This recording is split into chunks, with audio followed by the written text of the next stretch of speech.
In the grand cosmic comedy of interstellar politics, humanity's entrance was like that awkward guy who shows up to a fancy dinner party wearing cargo shorts and bringing gas station wine. We weren't supposed to be there, yet somehow we'd found the address and RSVP'd before anyone could stop us. The Galactic Concord, a pretentious name for what was essentially a bunch of evolved space lizards, sentient gas clouds, and various tentacled beings arguing over trade routes, had been peacefully ignoring Earth for centuries. Then humans went and invented faster-than-light travel about 300 years before any of the alien prediction models said we should have. Oops, our bad. So here we were, barely a decade into our galactic debut, still fumbling with the basic etiquette of interspecies diplomacy, like toddlers invited to dine with royalty. The general consensus among the 37 established spacefaring civilizations was that humans were a curious evolutionary fluke, remarkably adaptive, frustratingly innovative, and possessing what the Kzak ambassador once called the survival instincts of a particularly stubborn cockroach. He meant it as an insult. We put it on t-shirts.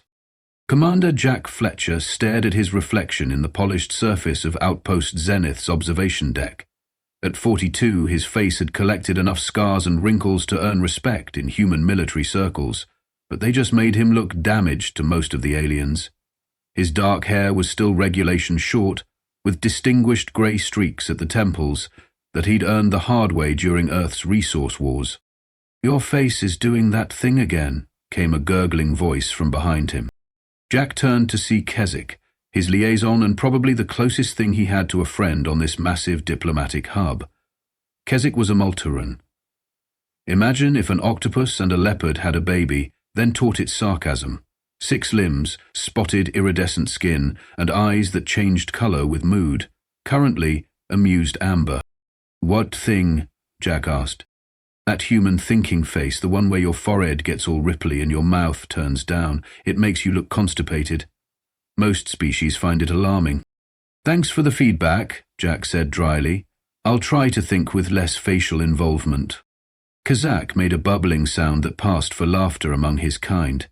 "Any word from Earth Command about the big arrival tomorrow?" Jack sighed and turned back to the viewport, gazing at the spectacular stellar nursery that served as the backdrop for Outpost Zenith. Massive gas clouds lit up in purples and blues, punctuated by the bright pinpricks of newborn stars. It would be romantic if it weren't for the fact that everything out there was trying to kill everything else through politics, economics, or occasionally old-fashioned laser cannons.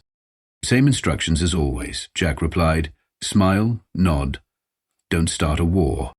"Ah, the holy trinity of diplomacy," Kzak said, slithering closer to the viewport. His skin rippled with patterns of blue and green, reflecting his thoughtful state. "But this visit is different, Jack. General vrax'til isn't just any dignitary. He's practically a living god to half the quadrant." "So I've heard, repeatedly, from everyone, including the bathroom attendant." "You humans and your bathroom privacy," Jack chuckled. "Such a waste of good conversation opportunities." Jack rubbed his temples.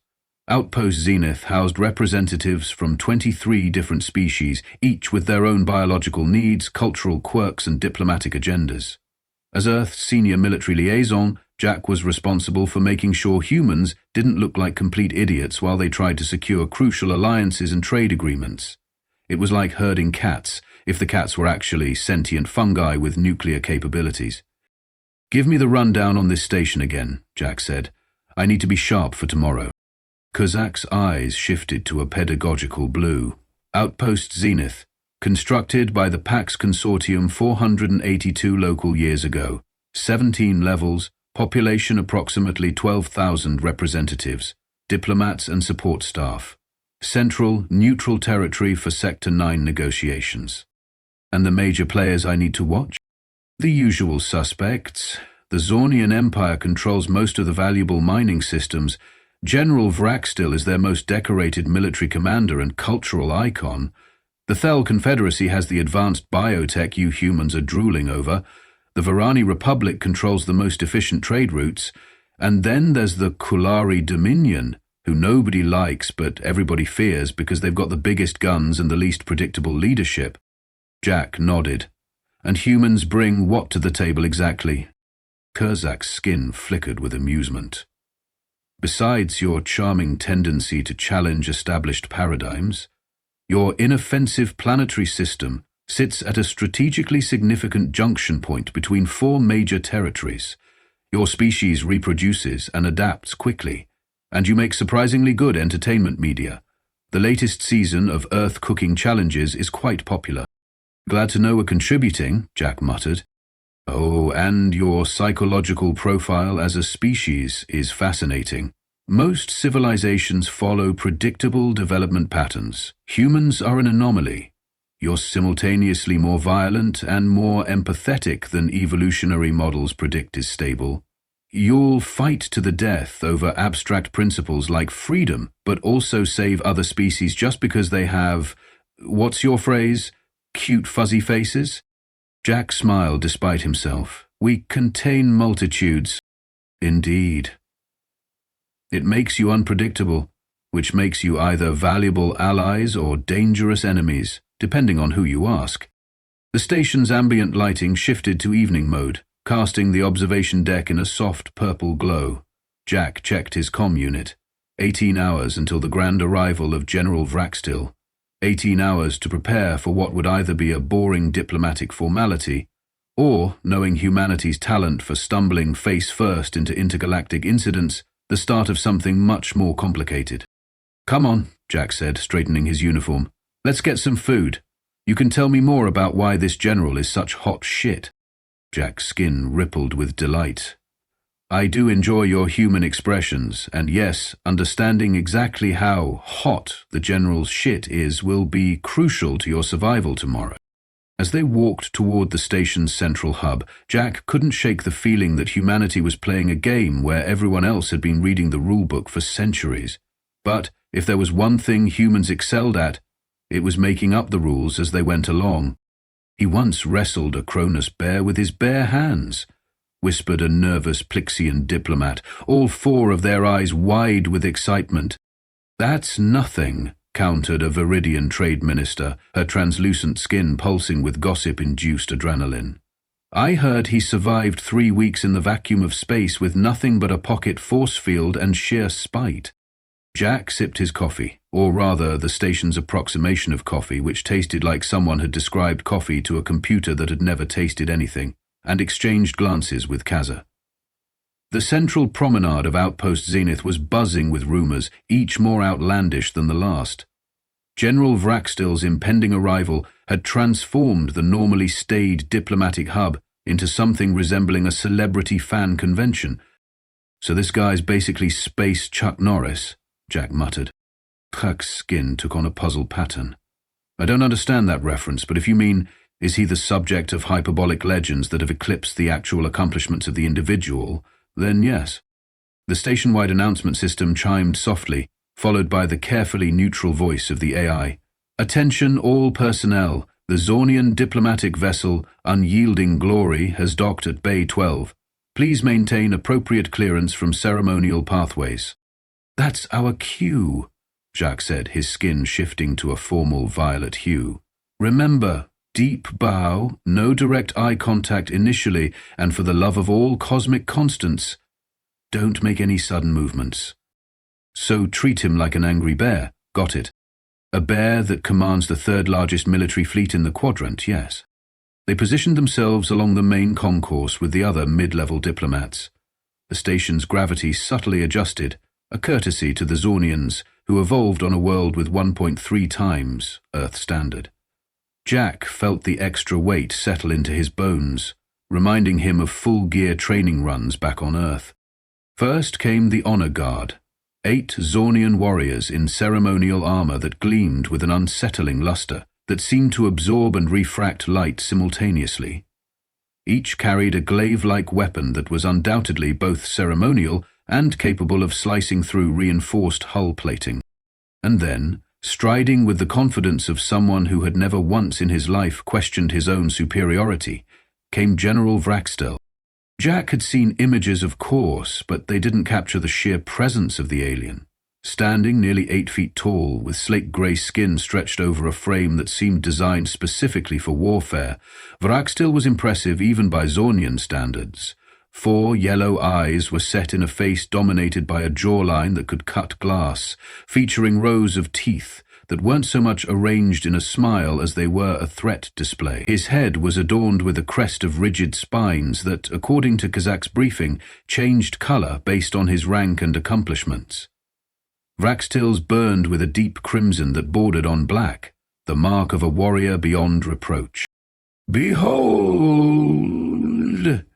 announced a Zornian herald with exactly the volume and subtlety of a foghorn. "General vrax'til, destroyer of the Scythian armada, conqueror of the Magellan Void, supreme commander of the Emperor's righteous fist, hero of the Battle of Shattered Skies, victor of—" Jack tuned out as the list of titles continued. By his count, if each title represented an actual military campaign, this guy had been actively fighting for approximately 300 years. "And merciful executioner of the rebellious planets," the herald finally concluded, looking slightly winded. The assembled dignitaries broke into careful applause, enthusiastic enough to show respect, restrained enough not to suggest over-familiarity. Jack clapped along, noting how vrax'til didn't so much acknowledge the reception as permit it, his 4 eyes scanning the crowd with the casual assessment of a predator deciding which prey wasn't worth the effort. Those eyes paused momentarily on Jack, the only human present, and narrowed slightly. Jack maintained the appropriate bow, but met the gaze for a fraction of a second longer than protocol dictated. A small display of spine, carefully calibrated to be noticeable without being offensive. Vrax'til's crest flickered briefly, and then he moved on, sweeping down the concourse with his entourage trailing behind like the tail of a particularly militant comet. "Well," Kzak gurgled quietly as the procession passed, "he noticed you. Is that good or bad?" "It's interesting. The general doesn't usually register species he considers irrelevant." Kzak's skin rippled with concern, though sometimes he notices things right before he steps on them. The reception hall of Outpost Zenith had been transformed from its usual utilitarian design into something approximating grandeur. Holographic banners displayed Zornian military achievements, while the catering featured delicacies from a dozen worlds, though notably most were from planets the Zornians had conquered at some point. "Subtle," Jack muttered to Kzak as they entered. "The Zornians aren't known for their understatement," Jack replied, his skin displaying a diplomatic neutrality pattern. "Oh, and the blue things that look like shrimp? Don't eat those. They're actually ceremonial cleaning symbiotes." Jack carefully put down the appetizer he'd just picked up. "Thanks for the timely warning. Consider it payback for explaining that humans can't actually detach their limbs. I lost a bet." As representatives from various worlds mingled awkwardly, Jack observed the rigid hierarchy on display. Species with military might or economic leverage stood closest to the center, where General vrax'til held court, while those with less influence orbited at a respectful distance, like moons around a particularly arrogant planet. Humans, being newcomers with more potential than actual power, occupied a frustrating middle ground, important enough to be invited, not important enough to be listened to. "Commander Fletcher," came a resonant voice that seemed to bypass Jack's ears and vibrate directly in his chest. "Earth's military representative, approach." The crowd parted, and Jack found himself face to torso with General vrax'til. He looked up, way up, into those 4 yellow eyes. "General, an honor." Jack performed the correct bow, diplomatic enough to show respect, military enough to maintain dignity. Vrax'til's crest rippled with what Jack recognized as amusement. "So, you are what passes for a warrior on Earth." The translator gave his words a cultured accent that somehow made the condescension even worse. "I've seen my share of combat," Jack replied evenly. "Have you? I reviewed your military history. Your species still fights with projectile weapons and ground forces. Primitive, but there is a certain brutality to it that I can appreciate." The surrounding diplomats tittered nervously, recognizing the familiar pattern of vrax'til's conversational style, the compliment wrapped around an insult like a razor blade in silk. Jack thought briefly of his time in the resource wars. of Miguel's face laughing as they sheltered in a bombed-out building during a firefight, of holding pressure on the wound until the light faded from his friend's eyes, of the letter he'd written to Miguel's daughter, trying to explain why her father wouldn't be coming home. "We work with what we have, General," Jack replied, his voice neutral. "Humanity is still learning." "Indeed. Learning is good. I understand your species achieved spaceflight mere centuries ago. Quite impressive for primitives."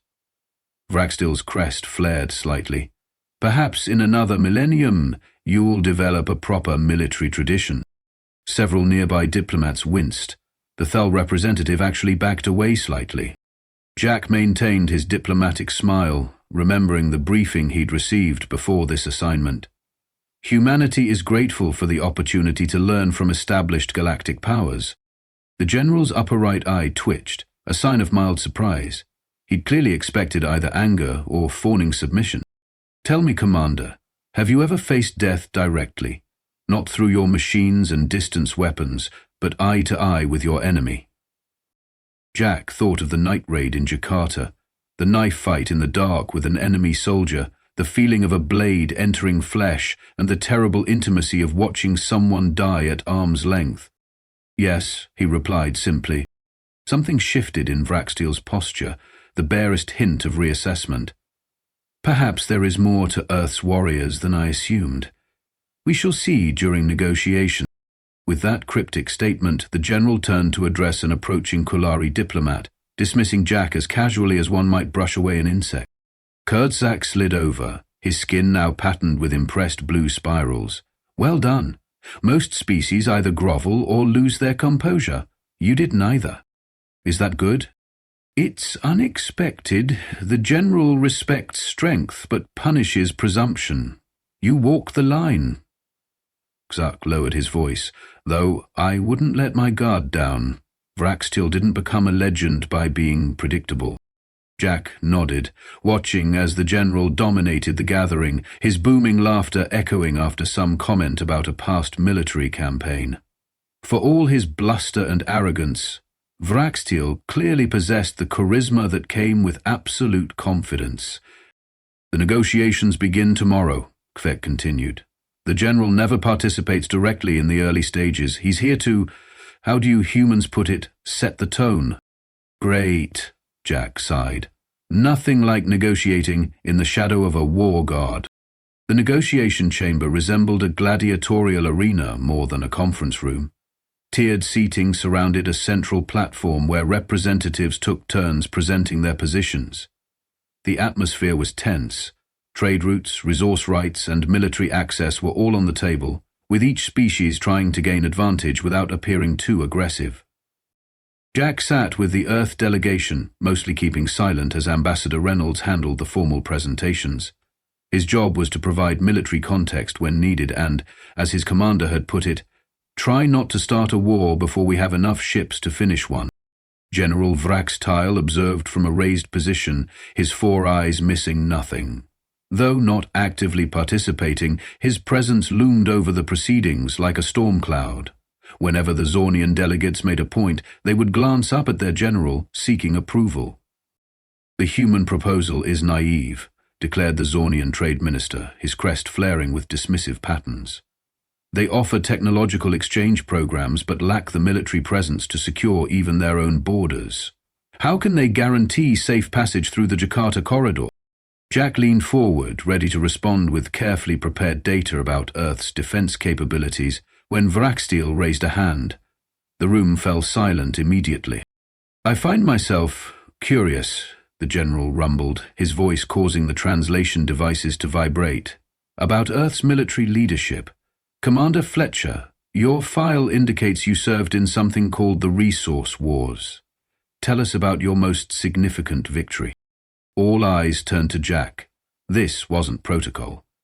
Military histories weren't part of trade negotiations, but no one would dare object to the general's inquiry. "With respect, General, I'm not certain my personal combat experience is relevant to these proceedings," Jack replied carefully. vrax'til's crest darkened. "I disagree. Your species seeks military protection agreements, while offering minimal forces in return. Your personal combat prowess may illuminate your species' potential value as allies. Ambassador Reynolds gave Jack a subtle nod. Translation: don't offend him. I served primarily in Southeast Asia, securing critical rare earth mineral deposits, Jack said, keeping his tone professional. My unit specialized in counterinsurgency operations. vrax'til's eyes narrowed. Counterinsurgency. You fought your own species over... Nervous laughter rippled through the chamber. Elements essential for technological development, Jack corrected, feeling heat rise in his neck. Similar to the Tiberium crystals, your empire fought 3 wars to control. The laughter abruptly stopped. Kzak, seated nearby, turned a horrified shade of grey. vrax'til's crest flattened, a dangerous sign. You've studied our history. Good. Then perhaps you know of my victory at the Kzak Nebula. 300 enemy ships destroyed, 10,000 warriors sent to glory. His voice swelled with pride. What is your greatest triumph, Commander Fletcher? Jack hesitated. War offers few triumphs, General. Only necessary actions and their consequences. A diplomatic answer. But I've researched your record more thoroughly. vrax'til's mouth curved into what might generously be called a smile. Jakarta, the night raid. You led a small team against superior numbers, quite impressive for a human. Jack felt his blood run cold. Those records were classified. My team performed admirably. Yes, though not all survived, did they? Your report mentions one... Miguel Sanchez? His tactical error cost him his life. The chamber seemed to shrink around Jack. Miguel's face flashed in his mind. Not the bloodied one from his final moments, but the laughing one from their training days. Miguel, who had sacrificed himself to draw fire away from wounded civilians. That's not what happened, Jack said, his voice deadly quiet. vrax'til waved dismissively. The details matter little. Every species has its cannon fodder. This Sanchez was clearly one of yours, a pathetic soldier who couldn't even survive a simple skirmish. The chamber went silent, not the respectful silence of diplomacy, but the horrified silence of witnesses to an impending disaster. Jack stood slowly. The movement, though small, drew every eye. When he spoke, his voice was perfectly, terrifyingly calm. General vrax'til, under Article 47 of the Zornian Military Code, I formally challenge your characterization of Lieutenant Miguel Sanchez and request satisfaction according to your traditions. The Zornian delegates gasped. Ambassador Reynolds went pale. Kzak's skin turned the sickly white of absolute terror. vrax'til's crest flared with shock, then settled into a deep, dangerous crimson. You invoke the right of honor challenge. You, a human. I do. Jack's eyes never wavered, unless, of course, the legendary General vrax'til fears facing a... what was it? A primitive. The general's massive form rose to its full height, towering over the chamber.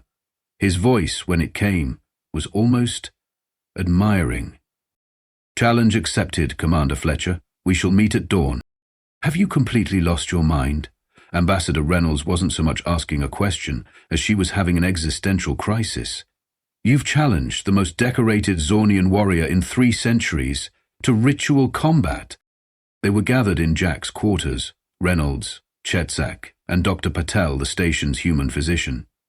The ambassador was pacing, the doctor was grimly reviewing Zornian anatomy on a tablet, and Kzak was cycling through color patterns so rapidly he looked like a malfunctioning disco ball.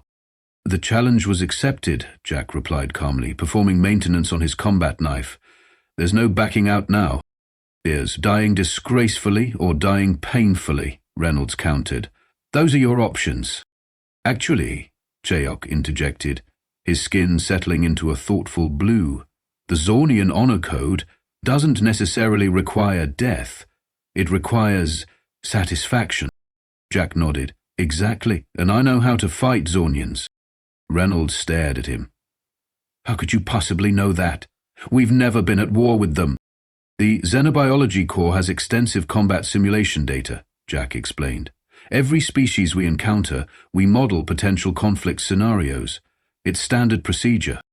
It's insane is what it is, Reynolds muttered. Dr. Patel looked up from her tablet. Commander, I've reviewed the physiological data.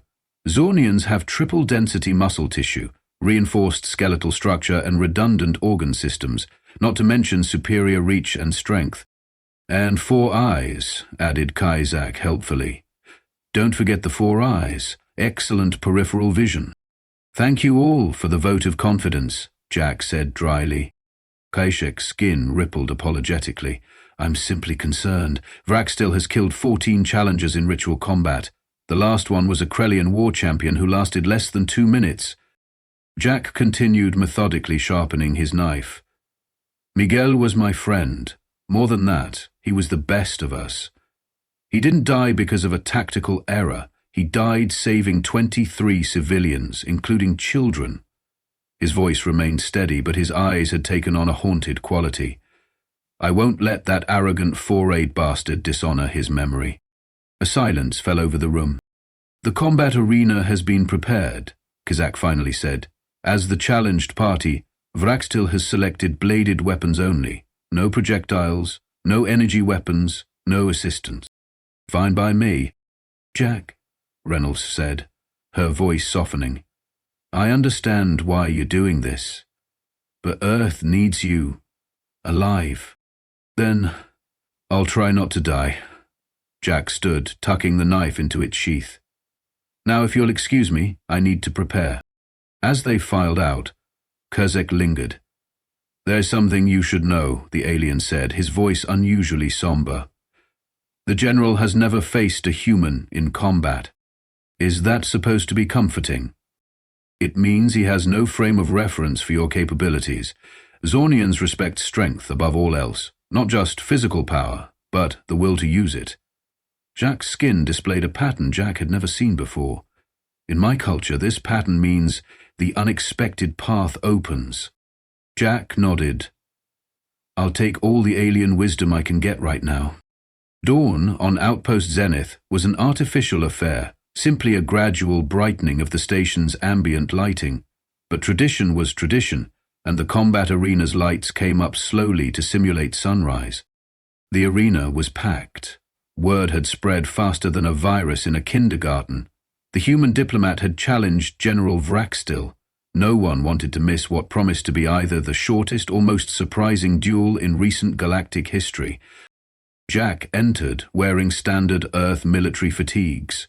No armor, no tech enhancements. Just boots, pants, and a fitted shirt. He carried his combat knife and nothing else.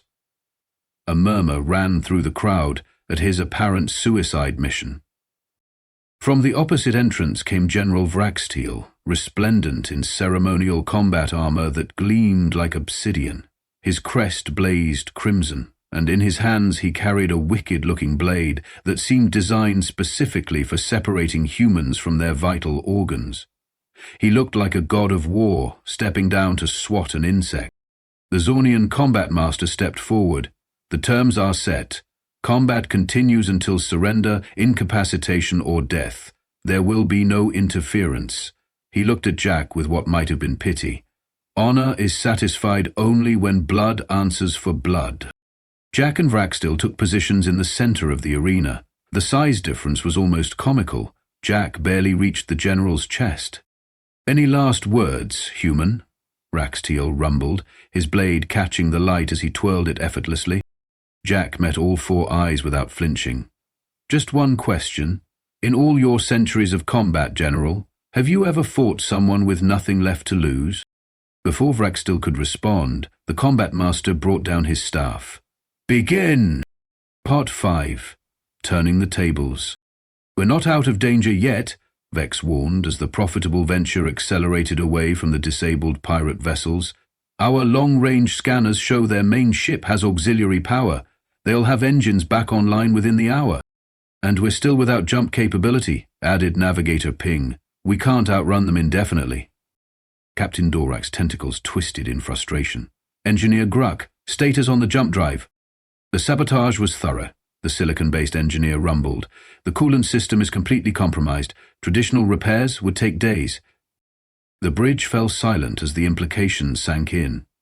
They'd escaped immediate capture, but were still facing inevitable defeat. Their momentary advantage was fading fast. "What would Standard Guild Protocol recommend now?" Mac asked.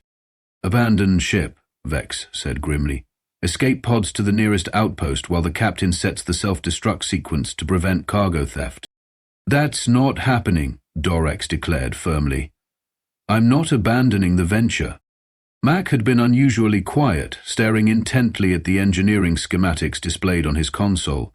The human's face had taken on that unsettling expression again, the one that made the alien crew instinctively want to back away. "Captain," Mac said finally, "I think I might be able to jury-rig a temporary cooling system for the jump drive." "How?" asked Gruk skeptically. "The entire coolant distribution network is fried." "We bypass it entirely," Mac explained. "We create a makeshift heat exchanger using parts from the emergency water reclamation system and reroute the ship's atmosphere directly through the drive housing to pull away excess heat." The engineer's crystalline structure darkened with alarm. "That would create temperatures exceeding safe operational parameters for most biological life forms in the engine compartment." "I know," Mac nodded. "Aswar'll have to do it manually." "Absolutely not," Captain Dorax declared. "The radiation alone would kill most species, yes," Mac finished, "but humans have pretty impressive radiation tolerance for short exposures, and with the emergency radiation suit, I can probably handle about 15 minutes in there. Should be just enough time." Prill bubbled anxiously. "Even with protective gear, you'd sustain significant cellular damage." Mac shrugged. "Nothing that can't be treated, right, Doc? Besides, the alternative is all of us getting captured or killed." Before anyone could protest further, the ship's sensors blared a warning. "The pirate vessels are powering up, Captain," reported Vex. "Engines coming online. They'll be on us in 45 minutes. Dorak's four eyes blinked in rapid succession as he considered their increasingly limited options. "Engineer Gruk, evaluate the human's plan. Is it feasible?" The engineer hesitated. "Theoretically, yes, but the risk to Specialist Wilson is extreme." "I'm volunteering," Mac insisted. "And I've got a personal stake in this too, you know. I don't particularly want to end up on a Draxian slave ship either." Captain Dorak studied the human for a long moment. "Very well. Engineer Gruk, assist Specialist Wilson in whatever way possible without endangering yourself." As Mac and Gruk hurried toward engineering, Dr. Prill waddled after them, preparing medical countermeasures. The remaining bridge crew exchanged uncomfortable glances. "Do you think he realizes what he's volunteering for?" Navigator Ping asked quietly. "I think he knows exactly what he's doing," Vex replied. "That's what makes humans so terrifying." In engineering, Mac worked with focused intensity, dismantling the water reclamation system while Gruk reluctantly assisted. Dr. Prill hovered nearby, monitoring Mac's vital signs and occasionally muttering about reckless mammalian behaviors. "This would be easier with some duct tape," Mac joked as he twisted incompatible parts together. "What is this duct tape?" asked Gruk. "Remind me to introduce your species to human engineering solutions sometime," Mac replied, wiping sweat from his brow. "Basically, it's sticky material that holds the universe together." As the makeshift heat exchanger took shape, Dr. Prill approached with a hypospray. "This will provide some limited cellular protection against radiation damage. It won't prevent harm, but might reduce long-term effects." "Thanks, Doc," Mac said, not looking up from his work. 20 minutes later, the improvised coolant system was ready. Mac suited up in the emergency radiation gear, while Gruk explained the procedure to the bridge crew. "The human will manually connect the heat exchanger to the jump drive housing," the engineer explained. "This will allow one emergency jump if we survive it." "And Specialist Wilson?" asked Captain Dorax. There was a long pause before Gruk responded. "The human says not to worry about that part.